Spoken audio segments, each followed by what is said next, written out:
There was a boy once, quiet, soft-spoken. He didn't say much, but he felt everything. Every word that cut too deep, every silence that lasted too long, every rejection that echoed in his bones. He wasn't born angry. He wasn't born broken. But life has a way of turning boys into storms. His pain didn't come all at once, it came slowly. First, a father who was there in body but absent in presence. Then a mother too tired from holding the world together to notice her son was unraveling. Friends who drifted, teachers who dismissed, lovers who left without a backward glance. The world told him to man up, but never taught him how. So he built walls instead of bridges, smiles instead of truths. And every time life knocked him down, he got quieter. He told himself, this is just life. But deep down he felt it. This isn't how it's supposed to be. Pain became his teacher. Silence, his classroom. And the lessons? They were brutal. He learned that you can give your all and still be left with nothing. That love isn't always loyal. That loyalty isn't always returned. That being a good man doesn't guarantee peace. It just makes you easier to take for granted.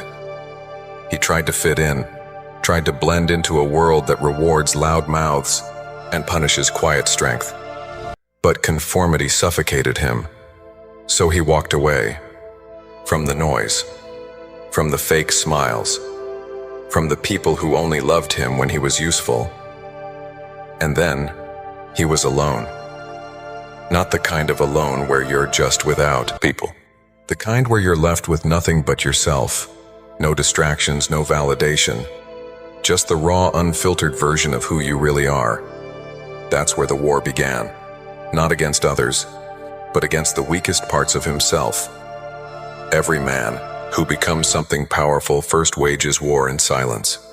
A war no one sees, no one claps for, no one writes about. He fought it in the gym at 5 a.m., in the freezing shower that reminded him life won't always be comfortable. In the moments, he wanted to go back to old habits, old people, old comfort, but didn't. There were nights he screamed into his pillow just to feel heard. Days he stared at the mirror, disgusted at who he let himself become. He wasn't a victim anymore. He couldn't afford to be. Victims wait to be rescued. But warriors? Warriors rebuild from the ashes. Pain shaped him, not because he deserved to suffer, but because the man he needed to become could only be forged in fire. Comfort never creates conquerors. Weakness never breeds wisdom.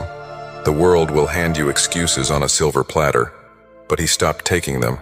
He started reading, not to escape, but to evolve. He studied the minds of warriors, kings, outliers. He stopped chasing attention and started building focus. Every sacrifice, every lonely day, every "you've changed" from people who no longer understood him. He took them as proof that he was getting closer. He learned to love the silence, because it was honest. In the silence, there were no filters, no applause, no distractions, just the truth. And the truth was this: no one was coming to save him. No one was obligated to believe in him, support him, or understand his path. He owed himself everything. There were days the weight of it all nearly crushed him.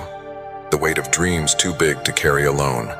The weight of his past breathing down his neck. But something in him refused to break. He'd come too far to be ordinary, too scarred to pretend. He was soft, too awakened to ever fall back asleep. He no longer chased women because he knew that love built on desperation always ends in resentment. He no longer argued with people who didn't want truth, only comfort. He no longer apologized for his growth. His silence, once a prison, had become his sanctuary. The man he became was nothing like the boy he used to be. He had the same eyes, but they saw differently. He had the same heart, but it beat for different things. Where weakness once lived, now there was will. Where confusion once echoed, now there was clarity. Where he once begged for peace, now he created it. Pain didn't just hurt him, it humbled him. It broke his ego and revealed his essence.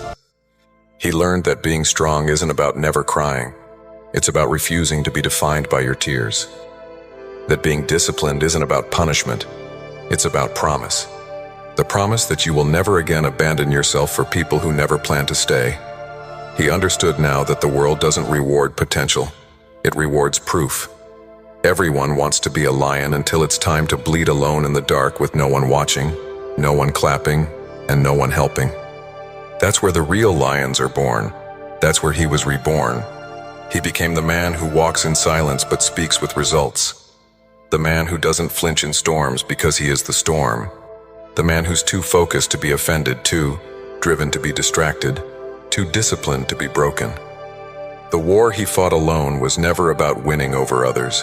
It was about mastering himself, slaying the laziness, confronting the self-pity, burying the victimhood, resurrecting purpose, honor, fire.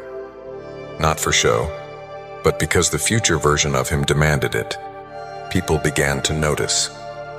The same ones who laughed, doubted, ignored, now they whispered his name in awe. But he didn't smile for them, because their applause wasn't the goal, it was just the echo. The real victory had happened long before they showed up. In the silence, in the dark, in the pain. He learned the art of becoming unstoppable, not by chasing motivation, but by marrying discipline, not by seeking revenge, but by outgrowing everything that tried to destroy him. He forgave those who hurt him, not for their sake, but so they could no longer hold power over his mind. He stopped proving himself and started being himself. Not the version others approved of, but the one forged in solitude, sculpted by suffering, sharpened by self-respect. The pain had done its job. It didn't kill him. It carved him. And now, he walks like a man who's buried parts of himself that no one will ever understand. He speaks like someone who's bled in silence and learned to love the sound of his own resilience.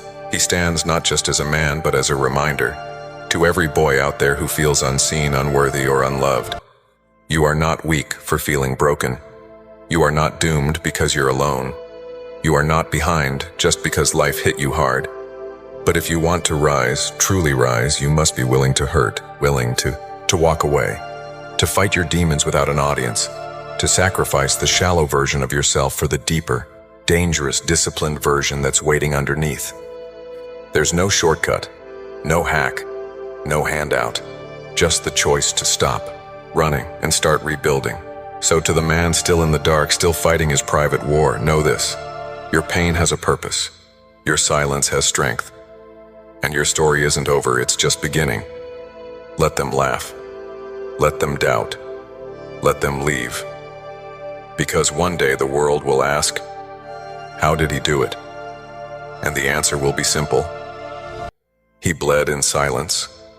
He healed in private. He rebuilt everything alone, and that pain, it didn't destroy him. It defined him.